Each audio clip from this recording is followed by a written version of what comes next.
Kasabay ng pagdiriwang ng Seafarers Day kahapon, binigyang pagkilala ng Fleet Management Limited ang ilang Filipino seafarer dahil sa kanilang sakripisyo, katapangan at buwis buhay na dedikasyon sa kanilang trabaho. Yan ang ulat ni Noel Talakay. 17 taon ng seaman si Adrian. Pinakamahirap para sa kanya ang mawalay sa kanyang pamilya. Napakahirap. Wala nang mag-apply ka at saka pag nasa barko ka na, nasa trabaho ka na, isa sa mga pinaka-struggles namin is yung malayo sa pamilya talaga. Kahit may mga online communication app tulad ng Messenger, nakararamdam pa rin anya siya ng pangungulila sa kanyang pamilya. Pero tinitiis ni Adrian, mabigyan lang ng magandang kinabukasan ang kanyang asawa at anak. Pero ngayon malaking tulong na rin yung mga social, yung internet sa barko. Ayan. So nakakatulong na rin yun upang maibsan or mabawasan yung lungkot namin.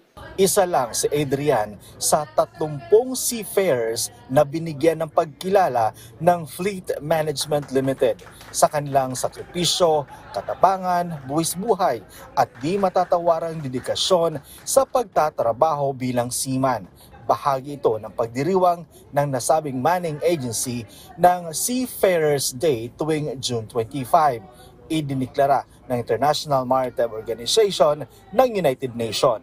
And these people, the seafarers, are the one which are manning the ships 24/7. If there are no seafarers, there is no shipping. If there are no shipping, there is no shopping. Ayon sa Fleet Management Limited, maituturing na unsung heroes ang mga seafarers dahil malaki ang kontribusyon ng mga ito sa pandaigdigang kalakalan at ekonomiya. Sila ang responsable sa 90% na global trade. Dahil walang antala at problema, kaya nagtutuloy-tuloy ang kalakalan sa buong mundo.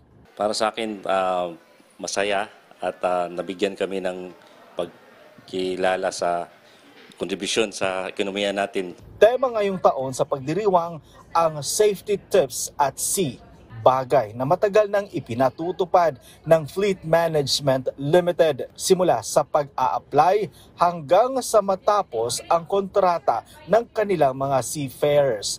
Tuloy-tuloy ang kanilang pagbibigay ng impormasyon at edukasyon kaugnay sa kanilang safety, mga karapatan at mga bagong pulisiya ng Department of Migrant Workers at International Maritime Organization. The safety for the seafarers in our company starts right at the time of hiring. We have a detailed training program where the seafarers are trained on various aspects of safe operations on board vessels. When they join the ships, we have a very conducive environment on vessels. 26 years na ang Fleet Management Limited sa bansa na isa sa pinakamalaking kumpanya ng ship management sa buong mundo dahil mayroon itong 670 malalaking barko.